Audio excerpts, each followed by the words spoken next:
A very warm welcome to all of you. This is Dr. Anubha Sharma और आज हम पढ़ने वाले हैं unit 7 that is continuity of life का part 5. So let's begin. Yes, so in this particular part we will discuss about the genetic material and its replication. ठीक है, तो आज हम डीएनए रेप्लिकेशन के बारे में इस लेक्चर में पढ़ेंगे, जानेंगे कैसे होता है, कौन कौन से एंजाइम से जो इन्वॉल्व होते हैं और उसके अलावा भी और कौन कौन से कंटेंट हैं जो इस पर्टिकुलर प्रोसेस में इन्वॉल्व होते हैं. So let's begin. Replication in prokaryote. सबसे पहले हम प्रोकैरियोट का रेप्लिकेशन देखते हैं. Prokaryotic replication start from a particular sequence. एक पर्टिकुलर लोकेशन से ये स्टार्ट होता है जिसे कहा जाता है origin of replication. A particular point from where DNA open up. DNA open होना शुरू होता है. ठीक है, जो कि प्रोकैरियोट में इकोलाई है, अदर बैक्टीरियाज हैं, उन सभी में एक पर्टिकुलर जगह होती है जिसे हम बोलते हैं ऑरी सी बोलते हैं उसको. ठीक है, जब आप और हायर स्टडीज में जाएंगे तो आपको ऑरी सी नाम से ही डिनोट आप करेंगे कि ये क्या है, इसको देखते ही हमें पहचानना है. This is origin of replication, जहाँ से रेप्लिकेशन स्टार्ट होगा. ये देखिए, इस पर्टिकुलर डायग्राम में हमने बताया है आपको कि आपको पता है कि प्रोकैरियोटिक जितने भी प्रोकैरियोटिक ऑर्गेनिज्म उन सब में सर्कुलर डीएनए होता है ना. ये देखिए एक डायग्राम दिखाया हुआ है. तो यहाँ से इस पॉइंट से और इस पॉइंट से ये डबलिंग और रेप्लिकेशन शुरू हो रहा है. ये एक डबल स्टैंडर्ड सर्कुलर डीएनए है और ये जो ब्लैक यहाँ पर सर्कुलर किया हुआ है, this is a origin of replication. यहाँ से न्यू स्ट्रैंड्स दोनों एक इसके कॉम्प्लीमेंट्री एक दूसरे के कॉम्प्लीमेंट्री जो है रेप्लिकेशन शुरू हुआ. रेप्लिकेशन बढ़ रहा है, बढ़ते बढ़ते ये पूरा यहाँ सेमी सर्कुलर फॉर्म में आया, यहाँ सेमी सर्कुलर फॉर्म में आया और फिर यहाँ से टूट गया और एक डीएनए से उसने अपना कॉम्प्लीमेंट्री स्ट्रैंड बनाया, दूसरे वाले ने अपना कॉम्प्लीमेंट्री स्ट्रैंड बनाया. तो सर्कुलर डीएनए ने दोनों स्ट्रैंड्स ने अपने अपने कॉम्प्लीमेंट्री डीएनए या डॉटर स्ट्रैंड्स बना लिए. ठीक है. सो अब ये पूरा प्रोसेस होता कैसे है? इस पूरे प्रोसेस में जैसे कि यहाँ पर आप देख रहे हो, ये जो बन रहा है एक रेप्लिकेशन फॉर्क बन रहा है. ये जो इस तरीके से बन रहा है, इस पूरे में यहाँ पर इस जगह की मैं इस टाइम बात कर रही हूँ. तो इस जगह पर जब ये रेप्लिकेशन हो रहा है तो ये ओपन कैसे हो रहा है? ठीक है, ओपन कैसे हो रहा है ये अभी हम देखते हैं. जब ये ओपन होता है तो ये कुछ वाई शेप स्ट्रक्चर बना लेता है इस तरीके से. देखिए ऐसा ही तो था वहां पर, अभी हमने जब देखा यूं इस तरीके से ओपन होता जा रहा था. जब हम इतने की अगर बात करें तो ये वाई शेप स्ट्रक्चर है ना, वाई शेप स्ट्रक्चर है. तो उसी वाई शेप स्ट्रक्चर में किस तरीके से डीएनए ओपन होगा और कौन कौन से एंजाइम हैं जो वहां पर हेल्प करेंगे, वो अब हम इन कमिंग स्लाइड्स में पढ़ने वाले हैं. Okay, so this blue one is known as parental duplex and the red one is your daughter strand, or daughter strand 5 prime to 3 prime direction and 5 prime to 3 prime direction. आपको पता है कि जो parental strand है इसका 5 prime यहाँ पर है, इसका 3 प्राइम यहाँ पर है. तो जब इस वाले स्ट्रैंड का कॉम्प्लीमेंट्री स्ट्रैंड बनेगा तो हमेशा रेप्लिकेशन कहाँ से कहाँ तक होता है? 5 प्राइम टू 3 प्राइम डायरेक्शन. तो इसका 5 प्राइम जो डॉटर स्ट्रैंड बनने वाला है उसका 5 प्राइम यहाँ पर होगा और उसका 3 प्राइम इस तरफ होगा. अपोजिट होगा ना, एंटी पैरेलल होते हैं. तो जब इसका पेरेंटल का 5 प्राइम यहाँ पर है और 3 प्राइम यहाँ पर है तो इसका जस्ट कॉम्प्लीमेंट्री जो बनेगा उसका जो इनिशियल 5 प्राइम है वो इस तरफ होगा और 3 प्राइम इधर होगा. और इसका जस्ट अपोजिट क्या होगा? इस डायरेक्शन में होगा, है ना. यहाँ पर 3 प्राइम है, 5 प्राइम है, तो यहाँ पर इसका 3 prime and 5 prime, 3 prime and 5 prime. इस तरीके से जो है रेप्लिकेशन में जो डायरेक्शन है वो इस तरीके से डिसाइड होगी कि जो हमारा पेरेंटल स्ट्रैंड है उसकी जस्ट एंटी पैरेलल बनेगा जो भी डॉटर स्ट्रैंड बनेगा. ठीक है, ओके. सो कौन कौन से एंजाइम्स हैं जो यहाँ पर इन्वॉल्व होते हैं इन रेप्लिकेशन, उन पर एक नज़र डाल लेते हैं. फर्स्ट एंजाइम है that is known as helicase. Helicase का क्या काम होता है? It actually open up the DNA double helix. DNA का जो हेलिक्स है इस तरीके से, ये जो डीएनए का हेलिक्स है, ये डीएनए है हमारा, इसके डीएनए के हेलिक्स को क्या करेगा? ओपन करेगा. ओपन अब यहाँ पर ऐसे है. ठीक है, तो इसको ओपन करने का जो काम करता है यहाँ पर बाइंड कर जाएगा और ओपन करने का जो काम करेगा वो उस एंजाइम का नाम है हेलिकेज। ठीक है, इस डायग्राम से आपको थोड़ा बहुत क्लियर हो गया होगा किस तरीके से हेलिकेज ओपन करेगा। या फिर हम इस प्रीवियस इस वाले में नहीं दिया है, चलिए आगे देखते हैं। So helicase mainly open up the DNA double helix resulting the formation of replication fork.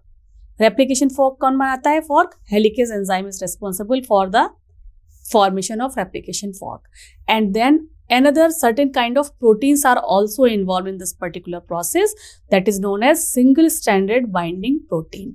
इसे बोला जाता है SSB।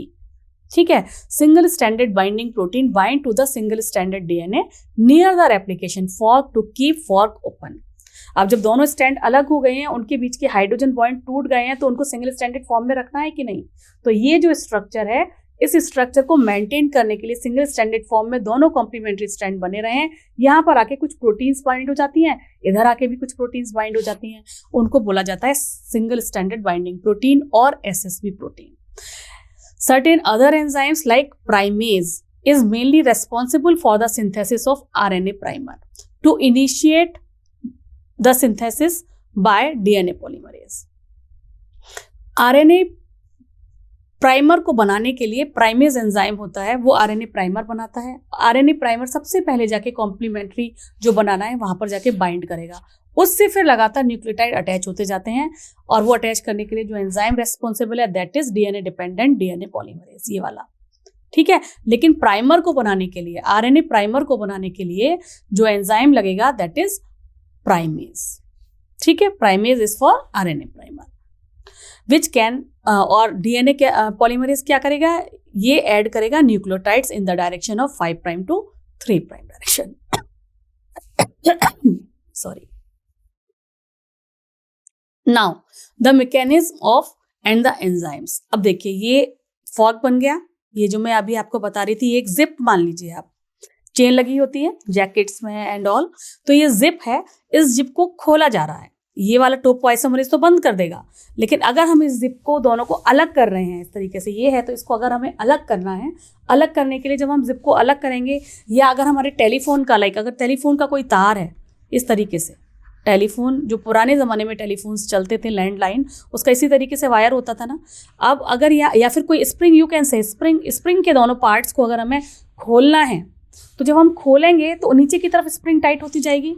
एक हमने यहाँ पर अगर इसे हमने खोलना है तो एक वायर यहाँ हो गया और एक वायर हमने इन दोनों को अलग कर लिया। अगर जहाँ पर ये मिले वहाँ पर तो बहुत ज़्यादा कंडेंस हो गया इस तरीके से, तो यहाँ टेंशन बहुत ज़्यादा रिलीज होगा। अब इस टेंशन का असर ऊपर की तरफ जो सिंगल स्टैंडर्ड है उस पर ना आ जाए, उसको मेंटेन करने के लिए देयर इज एन एंजाइम जो इस चीज़ को टेंशन रिलीज करने के लिए, जो सिंगल स्टैंडर्ड फॉर्म है उसको टेंशन रिलीज करने के लिए रेस्पॉन्सिबल होगा, उसे बोलते हैं टोपोआइसोमरेज एंजाइम।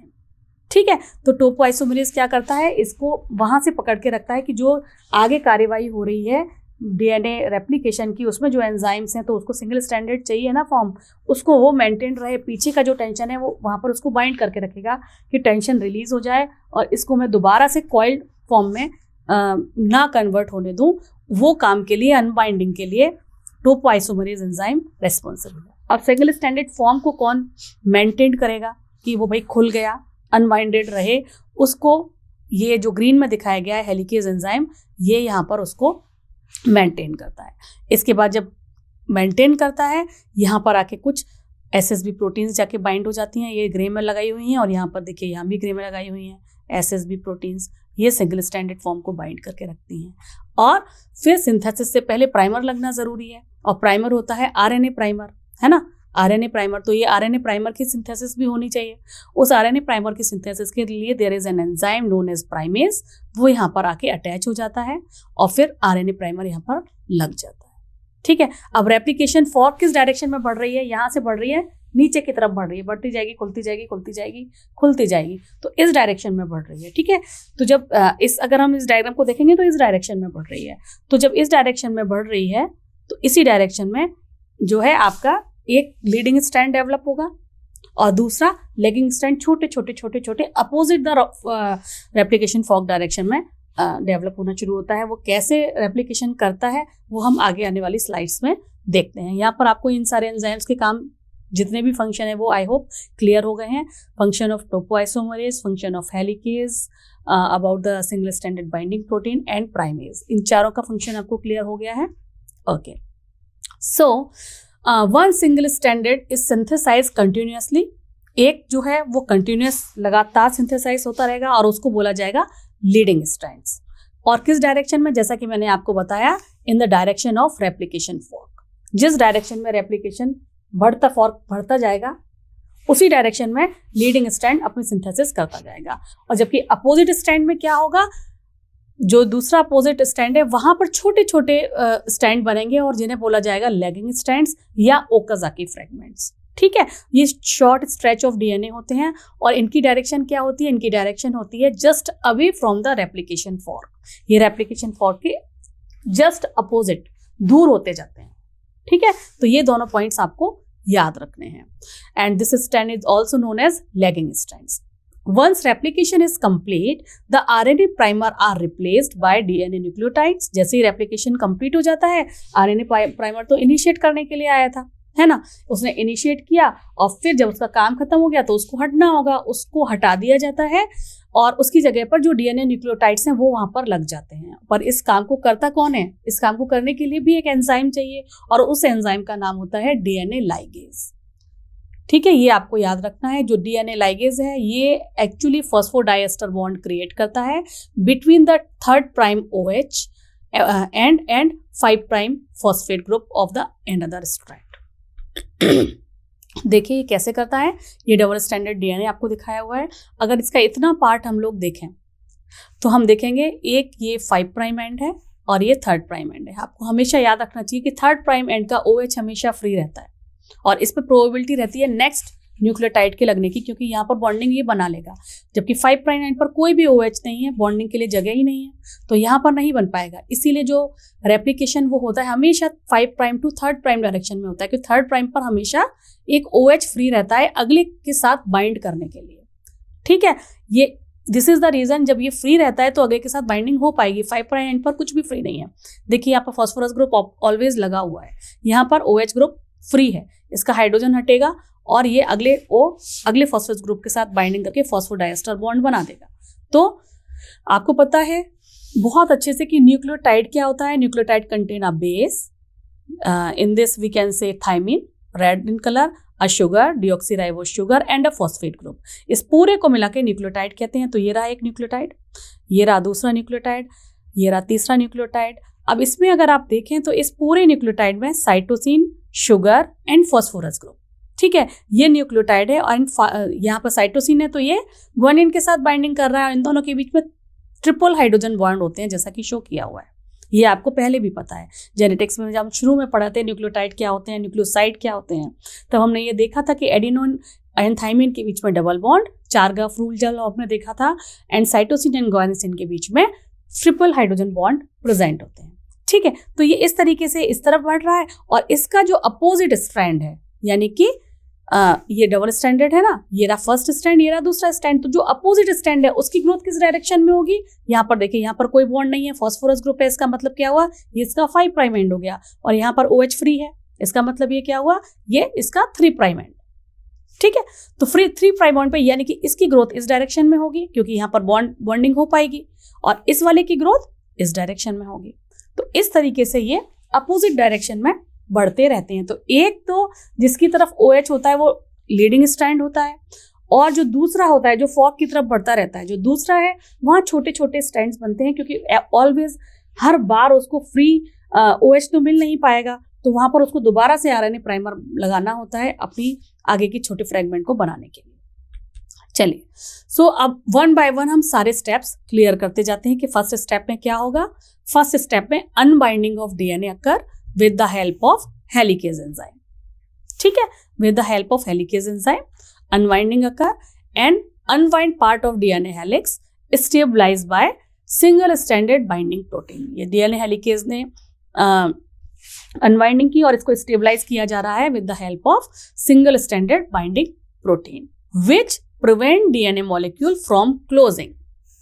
क्या, this is very very important. अगर सिंगल स्ट्रैंडेड बाइंडिंग प्रोटीन यहाँ पर आके ये बाइंड नहीं करेगी ग्रीन कलर में जो दिखाया हुआ है, तो दोबारा से उसकी कॉइलिंग हो जाएगी। It is just look like a wire, जो हमारा टेलीफोन का वायर होता है, ठीक है, या स्प्रिंग है, वो दोबारा अगर हम उसको ऐसे अगर हम पकड़ के नहीं रखेंगे, दोबारा छोड़ देंगे तो वो दोबारा कॉइलिंग कर लेगी। तो it actually prevent DNA molecule from closing. Second enzyme is your gyrase enzyme. This particular enzyme prevent tangling upstream from the replication fork.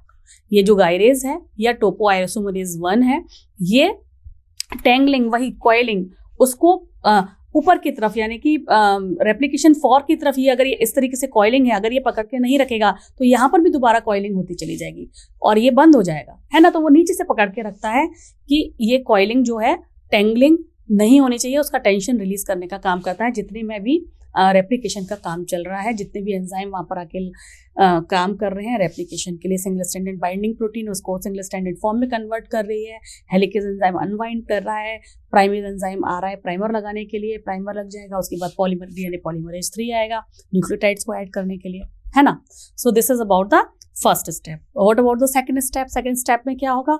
Second step में जो आरएनए प्राइमेज एंजाइम है, ये क्या करेगा? ऐड करेगा छोटा section of RNA as a RNA primer to the third prime end of the template DNA. Template DNA के, ये टेम्पलेट डीएनए है इन ब्लैक इन कलर, ठीक है, दिस इज टेम्पलेट डीएनए। इस पर जाके ये एक आरएनए प्राइमर को जाके अटैच करेगा, ठीक है। Why this is important? क्योंकि डीएनए पॉलीमरेज 3 एंजाइम जो है, this mainly enzyme is mainly responsible for what? DNA polymerase 3 is main replicating enzyme को कहा जाता है कि ये जो एंजाइम है can only add nucleotide to the existing strand of DNA। ये जो अगर यहाँ पर इसने बाइंड कर दिया तो थोड़ा स्ट्रैंड आ गया, अब ये इसके साथ आकर नए न्यूक्लियोटाइड्स को ऐड करता जाएगा। डायरेक्टली नहीं कर सकता, एक छोटा सा फ्रेगमेंट तो उसे चाहिए ही है, इसलिए वो छोटा फ्रेगमेंट जो है आरएनए प्राइमेज एंजाइम एक प्राइमर लगाकर छोटा आरएनए स्ट्रैंड वहां लगाता है। जब यहाँ पर लग जाता है उसके बाद डीएनए पॉलीमरेज एंजाइम आ जाता है और न्यूक्लियोटाइड उस एग्जिस्टिंग स्ट्रैंड के साथ गाना शुरू कर देता है। And what about the third step? Third step में build daughter DNA strand and add new complementary bases. Daughter strand बनता है और उसमें न्यू डॉटर कॉम्प्लीमेंट्री बेसिस लगने शुरू हो जाते हैं। With the help of which enzyme? With the help of DNA polymerase 1 enzyme. ये देखिए यहाँ पर क्या है, हेलिकेज लगा, ये सिंगल स्टैंडर्ड बाइंडिंग प्रोटीन है और इस डायरेक्शन में आपको दिखाया गया है कि रेप्लिकेशन फॉर्क ग्रो कर रही है। अब क्या होगा इसके बाद? ये है हमारे स्ट्रैंड का 3rd प्राइम एंड, तो दूसरे वाले का ये है 5 प्राइम एंड, ये 3rd प्राइम है तो इसका 5 प्राइम एंड इधर होगा, इसका 3rd प्राइम एंड इस तरफ होगा। अब ये डीएनए पॉलीमरेज एंजाइम आकर लग गया, उसने सिंगल स्टैंडर्ड प्रोटीन ने क्या करके रखा है, यहाँ पर सिंगल स्टैंडर्ड फॉर्म में उसे मेंटेन करके रखा है। डीएनए पॉलीमरेज एंजाइम आया और इसने 5 प्राइम एंड से 3rd प्राइम एंड, आपको हमेशा पता है 5 prime end to 3rd prime end replication proceed होगा और प्रोसीड होने के बाद इस तरीके से लगातार 3rd प्राइम एंड पर, आपको अभी मैंने लास्ट स्लाइड में दिखाया था, OH फ्री रहता है तो वो अगले न्यूक्लियोटाइड के साथ बॉन्डिंग फॉस्फोडाइएस्टर बॉन्ड बना सकता है। इसलिए इस डायरेक्शन में देखिए लगातार लीडिंग स्टैंड बनता जाएगा, जबकि इस डायरेक्शन में दूसरे स्टैंड में क्या होगा, इस डायरेक्शन में होगा क्या, ये इसका 5 प्राइम है तो इस तरफ यहाँ पर इसका क्या होगा 3rd प्राइम और यहाँ 5 प्राइम, राइट। देखिए 3rd प्राइम लिखा हुआ है, यहाँ 5 प्राइम, लेकिन क्या डायरेक्शन ऑफ रेप्लिकेशन ये होगा? नो, डायरेक्शन ऑफ रेप्लिकेशन ये नहीं होगा, इसमें direction of replication just opposite होगा, 5 प्राइम टू 3 प्राइम। हमने बताया ना 5 prime to 3 prime towards 3 prime, तो यहाँ पर भी उल्टा होगा 5 प्राइम टू 3 प्राइम। इसका डायरेक्शन ये होगा और इसका डायरेक्शन ये होगा, तभी एंटी पैरेलल होंगे। तो जो ओकाज़ाकी फ्रेगमेंट्स हैं, छोटे छोटे फ्रेगमेंट्स हैं, उनका डायरेक्शन लीडिंग स्टैंड के जस्ट अपोजिट होगा and 5 prime to 3 prime direction में होगा। आई होप ये कॉन्सेप्ट आपको क्लियर हो रहा है। And these are known as Okazaki fragments. और यहाँ पर ये जो बीच बीच में गैप है, उस गैप को फिल करने के लिए there is another enzyme known as ligase. वो लाइगेज आएगा, आरएनए प्राइमर को हटाएगा और फिर वहां पर सीलिंग कर देगा, फॉस्फोडाइएस्टर बॉन्ड जोड़ देगा, जैसे हम नेक्स्ट स्लाइड में और अच्छे से समझ लेते हैं। आई होप इतना आपको क्लियर हो गया होगा। Okay, so this is known as leading strand, this is known as lagging strand. ये आपको पहले भी बताया जा चुका है। Now the 4th step, replacement of RNA primer by DNA and this particular phenomena, और ये जो होगा रिप्लेसमेंट होगा with the help of certain enzyme known as DNA polymerase 1। आपको पता है कि DNA polymerase 3 is main replicating enzyme, replication वो कर रहा है, लेकिन जितनी भी एक्सोन्यूक्लियस एक्टिविटीज हैं उसके लिए DNA polymerase 1, DNA polymerase 2 these are responsible. ठीक है, तो डीएनए पॉलीमरेज 1 जो है वो क्या करता है, यहाँ से जो न्यूक्लियोटाइड्स हैं उनको हटाएगा। जो आरएनए प्राइमर, ये बीच बीच में ओकाजाकी फ्रेगमेंट के बीच में हर बार मैंने आपको बताया था ना, प्राइमर चाहिए होता है 5 प्राइम टू 3 प्राइम, फिर प्राइमर चाहिए, फिर छोटा स्टैंड बना, फिर प्राइमर चाहिए। इसको हटाने के लिए डीएनए पॉलीमरेज 1 आता है और इसको, ये रहा डीएनए पॉलीमरेज 1, ये देखिए आया, उसने आरएनए प्राइमर हटा दिया और आरएनए प्राइमर हटाने के बाद लाइगेज ने उसको सील कर दिया। लाइगेज ने आया, लाइगेज ने फॉस्फोडाइएस्टर बॉन्ड बनाया और उसको सील कर दिया। तो इस तरीके से हमारे दोनों स्टैंड कंप्लीट स्टैंड में कन्वर्ट हो गए। In eukaryotes the replication of DNA takes place in S phase. हाँ, S phase of cell cycle में रेप्लिकेशन ऑफ डीएनए होता है, हमें पता है ना ये कि G1, उसके बाद होता है S, then G2। Cell cycle हमने पढ़ी हुई है, सेल डिवीजन आप लोगों ने बहुत अच्छे से पढ़ा हुआ है। एस में क्या होता है, डुप्लीकेशन ऑफ डीएनए। तो एस फेज में जो डुप्लीकेशन ऑफ डीएनए होता है, तो यहाँ पर डुप्लीकेट हो गया, यहाँ पर कुछ ऑर्गेनेलिस जीवन में डुप्लीकेट होते हैं, प्रोटीन सिंथेसिस होती है, यहाँ पर और माइटोकॉन्ड्रिया, क्लोरोप्लास्ट और रेप्लिकेशंस ऑर्गेनेलिस डुप्लीकेट हो रहे होते हैं। लेकिन अगर समहाउ सेल डिवीजन ना हो पाए और इस फेज में जाके डीएनए डबल हो जाए तो क्या होगा, तो पॉलीप्लॉइडी सिचुएशन आ जाती है, यानी क्रोमोसोमल एबनॉर्मेलिटी आ जाती है, जब कि सेल डिवीजन फेल हो जाती है लेकिन डीएनए तो रेप्लिकेट हो चुका होता है। G2 के बाद ही तो एम फेज आता है, जहां पर या तो माइटोसिस होगी या मियोसिस होगी, है ना। अगर ये किसी तरीके से फेल हो जाती है, एम फेज नहीं होता है, तो सेल तो एक ही रहेगा, लेकिन सेल में एक जो डीएनए था उस डीएनए से के मुकाबले डीएनए तो ने तो डुप्लीकेट कर लिया, कई सारे डीएनए के मॉलिक्यूल्स हो जाएंगे, तो क्रोमोसोमल एबनॉर्मेलिटी इस स्टेज में आ जाती है। ऑल्दो ये हमें पता है कि DNA replication and cell division काफी कोऑर्डिनेटेड होते हैं आपस में, इतनी आसानी से ऐसा होता नहीं है, लेकिन somehow because of certain reasons, certain kind of mutations, इस तरीके की प्रॉब्लम जब आती है तो उसको पॉलीप्लॉइडी सिचुएशन कहा जाता है। When a failure of cell division occur after DNA replications. ठीक है, सो इसे कहा जाता है, there are certain enzyme, this is a list of enzyme जो इन्वॉल्व होते हैं डीएनए रेप्लिकेशन में। डीएनए पॉलीमरेज 1, पॉलीमरेज 2, पॉलीमरेज 3। देखिए डीएनए पॉलीमरेज 3 जो है, it is the main enzyme that add nucleotide in 5 prime to 3 prime direction. ठीक है, तो ये जो मेन है ये रेप्लिकेशन के लिए रेस्पॉन्सिबल है। रेप्लिकेशन क्या करता है, ये ऐड करता है न्यूक्लियोटाइड को 5 prime to 3 prime direction. While DNA polymerase 1 and DNA polymerase 2 ये दोनों एक्सोन्यूक्लियस एक्टिविटी में है। Mainly DNA polymerase 1 exonuclease activity में है, जो क्या करता है, रिमूव आरएनए प्राइमर रिमूव करता है एंड रिप्लेस करता है with the newly synthesized DNA. वो जब हट जाएगा तो न्यूली सिंथेसाइज्ड डीएनए वहां जाके लग जाता है। DNA polymerase 2, what is the function of DNA polymerase 2? It mainly responsible for the repair function. अगर गलती से कोई मिसमैच न्यूक्लियोटाइड वहां जाकर लग रहा है, लाइक एडेनिन जो है थाइमिन के साथ बाइंड ना करे या ग्वानिन साइटोसिन के साथ बाइंड ना करे, एडेनिन साइटोसिन के साथ कर ले और ग्वानिन थाइमिन के साथ कर ले, इस तरीके की कोई मिसमैचिंग हो जाती है तो उसको हटाने के लिए रिपेयरिंग मैकेनिज्म होती है, और रिपेयरिंग मैकेनिज्म में इसको हटाकर फिर से यहाँ पर टी आ जाता है और यहाँ पर सी आ जाता है in the presence of certain enzyme, जिसे बोला जाता है डीएनए पॉलीमरेज 2। रिपेयर फंक्शन होता है। ठीक है, ओके। हेलिकेज एंजाइम आपको पता है इसका क्या काम है। हेलिकेज एंजाइम अभी मैंने आपको बताया था। हेलिकेज एंजाइम ओपन करता है डीएनए हेलिक्स को। ठीक है, उसको ओपन करने का काम करता है, जो हाइड्रोजन बॉन्ड होते हैं उनको तोड़ता है, नाइट्रोजन बेसिस को, और ये उसका काम होता है। Ligase it seal the gap between Okazaki fragment. इस तरीके से बन रहे थे ना ओकाजाकी फ्रैगमेंट, और यहाँ पर आरएनए प्राइमर था। इसको जब हटाया तो इनके जो एंड से इनको सील करने के लिए, फॉस्फोडाइएस्टर बॉन्ड बनाने के लिए, यहाँ पर बनेंगे ना फॉस्फोडाइएस्टर बॉन्ड, इसके लिए जो एंजाइम लगेगा that is ligase. This is very very important, ये आपको याद होना चाहिए।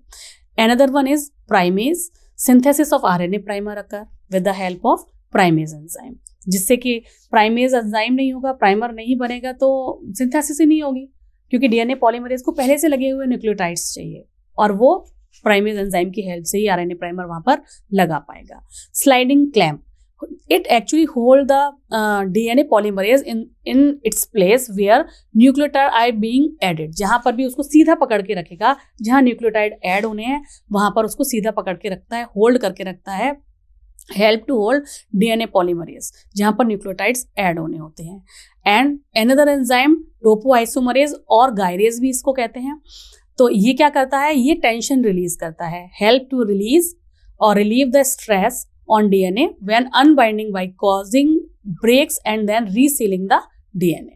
Single stranded binding protein bind to single stranded DNA to avoid DNA rewind back, ये भी आपको पता है। So there is a list of enzyme, इसमें हर एंजाइम का अपना एक पर्टिकुलर फंक्शन है, वो आपको जरूर याद होना चाहिए। कहाँ कौन सा लगता है वो मैंने आपको डायग्रामेटिकली बहुत अच्छे से समझा दिया है। आई होप आपको सारे कंसेप्ट क्लियर होते जा रहे हैं जैसे जैसे मैं स्लाइड आगे बढ़ा रही हूँ।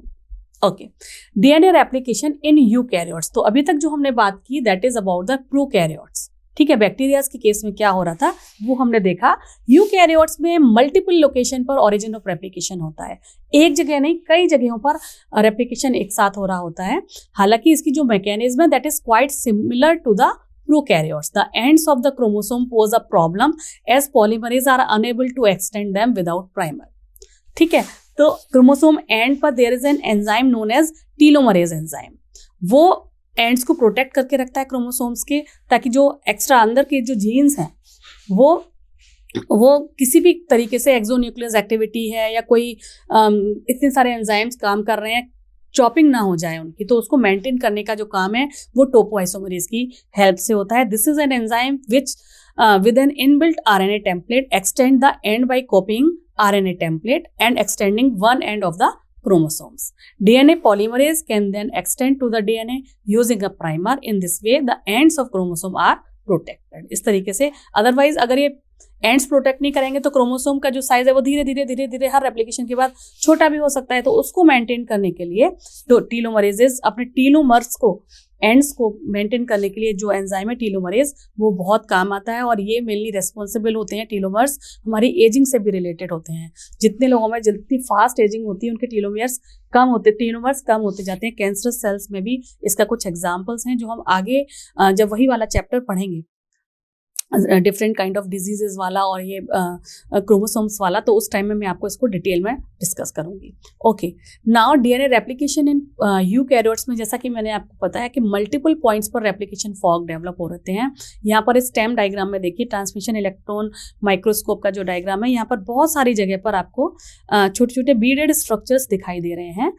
और ये देखिए, ये एक पूरा है, यहाँ पर एरो लगाया हुआ है, एक ये रहा एरो, एक ये रहा एरो, और इस पूरे में यहाँ पर एक रेप्लिकेशन फॉर्क बन गई है, एक रेप्लिकेशन फॉर्क देखिए यहाँ बन गई है, एक रेप्लिकेशन फॉर्क ये बन गई है। यानी कि एक जगह पर नहीं हो रहा है। प्रोकैरियोट्स में एक ही जगह था, जिसे हम बोल रहे थे ओरिसी, ठीक है ना, एक जगह एक सिंगल ओरिजिन ऑफ रेप्लिकेशन था। यहाँ पर मल्टीपल ओरिजिन ऑफ रेप्लिकेशन, एक ये रहा रेप्लिकेशन बबल बन रहा है, ये रहा रेप्लिकेशन बबल बन रहा है, ये रहा, इसे रेप्लिकेशन फॉर्क कहते हैं। ओरिजिन ऑफ रेप्लिकेशन यहाँ है इस पूरे बबल में, इसका यहाँ है, इसका यहाँ है। Dark blue is your parental one and light blue is your daughter one. तो कई सारे बन के अपोजिट डायरेक्शन में रेप्लिकेशन करके 2 टोटल स्ट्रैंड्स बनते हैं इन द केस ऑफ यूकैरियोट्स। तो आपको ये बहुत ध्यान से याद करना है कि यूकैरियोट्स में मल्टीपल रेप्लिकेशन फॉर्क बनते हैं, जबकि प्रोकैरियोट में सिंगल रेप्लिकेशन फॉर्क होता है, ठीक है। और सिंगल रेप्लिकेशन फॉर्क है तो ओरिजिन ऑफ रेप्लिकेशन भी वहां पर एक है, जबकि यहाँ पर बहुत सारे ओरिजिन ऑफ रेप्लिकेशन होते हैं। Now come to the DNA repair part. Okay, DNA polymerase can make mistakes while adding nucleotide जब वो फटाफट ऐड कर रहा है तो इट कैन मेक मिस्टेक्स। तो कभी कभी गलत मिसमैच न्यूक्लियोटाइड भी जाकर वहां पर लग जाते हैं, तो उस केस में डीएनए की प्रूफ रीडिंग की जाती है।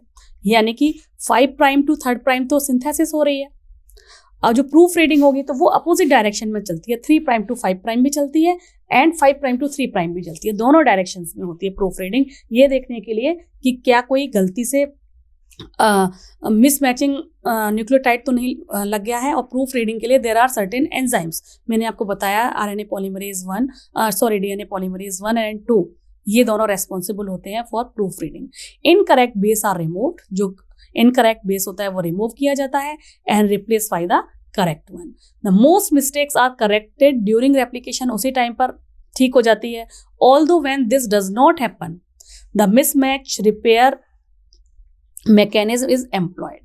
Mismatch repair enzyme recognize the wrongly incorporated base and excise it from the DNA, replacing it with the correct nucleotide. Okay. In nucleotide excision repair, the incorrect base is removed along with the few bases on the 3' end and 5' end, and these are replaced by copying the template with the help of DNA polymerase. The end of newly synthesized fragment are attached to the rest of the DNA using DNA ligase, जो क्या बनाता है, phosphodiester bond बनाता है। Most mistakes are corrected, ज्यादातर corrected हो जाती हैं, लेकिन अगर नहीं होती हैं तो उस केस में क्या होता है, म्यूटेशन हो जाता है, which then convert into a permanent change in a DNA sequence. अब जब एक म्यूटेशन हो जाता है तो म्यूटेशन का इफेक्ट भी, क्योंकि वो म्यूटेशन हो गया तो सेम उस तरीके का सेम आरएनए नहीं बनेगा, आरएनए नहीं बनेगा। डीएनए से क्या होना है, अल्टीमेटली ट्रांसक्रिप्शन होना है, देन ट्रांसलेशन होना है, ये तो सेंट्रल डॉगमा होता है ना। नहीं बनेगा तो परमानेंट चेंज आ जाएगा उस पर्टिकुलर कैरेक्टर में। तो म्यूटेशन कई तरीके के होते हैं, डिलीशन भी हो सकता है, न्यूक्लियोटाइड डिलीट हो गया, या कोई रॉन्ग इंसर्ट हो गया, या ट्रांसलोकेट हो गया। तो इस तरीके से म्यूटेशन होते रहते हैं, और म्यूटेशन परमानेंट चेंजेस होते हैं अगर एक्सोन्यूक्लियस एक्टिविटी या प्रूफ रीडिंग प्रॉपरली नहीं हो पा रही है तो। Okay, now what is the difference between DNA prokaryotic replication and eukaryotic replication? आप इस पूरी टेबल में देखेंगे ज़्यादातर चीज़ें बिल्कुल सेम हैं, लेकिन कुछ कुछ चीज़ें हैं जो अलग हैं, वो मैं आपको हाईलाइट करते जाती हूँ। जैसे कि सिंथेसिस ऑफ डीएनए का अगर आप पार्ट देखें तो लीडिंग स्ट्रैंड की जो सिंथेसिस है और लैगिंग स्ट्रैंड की जो सिंथेसिस है, इन दोनों स्ट्रैंड में एक ही डीएनए पॉलीमरेज 3 काम कर रहा है in the case of prokaryotes. DNA polymerase 3 is responsible for the replication of synthesis of leading strand and lagging strand, while in the case of eukaryotes there are certain 2 different enzymes, lambda and alpha. ये दोनों responsible होते हैं for leading strand and lagging strand की synthesis के लिए। तो leading strand के लिए ये वाला होगा, ऊपर वाला, और DNA polymerase alpha is responsible for the synthesis of lagging strands। ठीक है। रिमूवल ऑफ RNA प्राइमर, मैंने आपको बताया था कि DNA polymerase 1 एक्सोन्यूक्लियस एक्टिविटी करता है। एक्सोन्यूक्लियस यानी कि RNA प्राइमर को हटाना या कोई भी रॉन्गली मैच्ड है उसको भी हटाना, उसके लिए भी यही रेस्पॉन्सिबल होता है। 5' टू 3' एक्सोन्यूक्लियस एक्टिविटी होती है। Replacement of RNA with DNA polymerase 1, RNA को हटाना, डीएनए को लगाना। Joining of Okazaki segment, DNA ligase यहाँ पर भी है, डीएनए लाइगेज यहाँ पर भी है। Removal of positive super coiling, जो पॉजिटिव सुपर कॉइलिंग थी ना टेलीफोन वाले वायर का, मैंने आपको बताया था कि उसको हटाना और टेंशन को फ्री करना यहाँ पर, उसके लिए डीएनए पॉलीमरेज, जिसे डीएनए गायरेज भी कहते हैं फॉर प्रोकैरियोटिक सेल, या डीएनए टोपोआइसोमरेज 2 कहा जाता है। यहाँ पर केवल डीएनए टोपोआइसोमरेज 2 कहा जाता है। बाकी सारा कुछ इसमें बिल्कुल सेम है। जब ये हम कह सकते हैं कि ओरिजिन ऑफ रेप्लिकेशन को डीएनए ए प्रोटीन होती है in the case of prokaryotic cell, जबकि यहाँ यूकैरियोट में दिस इज स्टिल अननोन। ठीक है। तो आपको मेन जो बात यहाँ पर याद रखनी है वो ये रखनी है कि एंजाइम्स जो हैं वो डिफर करते हैं प्रोकैरियोट और यूकैरियोट में, ये आपको यहाँ याद रखना है। और रिमूवल ऑफ आरएनए जो है वो डीएनए पॉलीमरेज 1 काम करता है प्रोकैरियोट के केस में, जबकि अभी ये यूकैरियोट के केस में अननोन पोजीशन में है। Okay, so this is all about the replication part. I hope आपको ये सारा क्लियर हो गया होगा। Still you have any query, कोई डाउट है तो आप कमेंट सेक्शन में बताइए। We will discuss it later on. Next slide में वी विल डिस्कस, जो नेक्स्ट लेक्चर है उसमें हम ट्रांसक्रिप्शन डिस्कस करेंगे, जिसमें डीएनए से एमआरएनए कैसे बनेगा, वो सारा का सारा मैकेनिज्म, कौन कौन से एंजाइम्स हैं, वो सारा डिस्कस किया जाएगा। तब तक के लिए आप खुश रहिए, खूब पढ़िए, ताकि आपका एग्जाम अच्छे से क्वालिफाई हो पाए।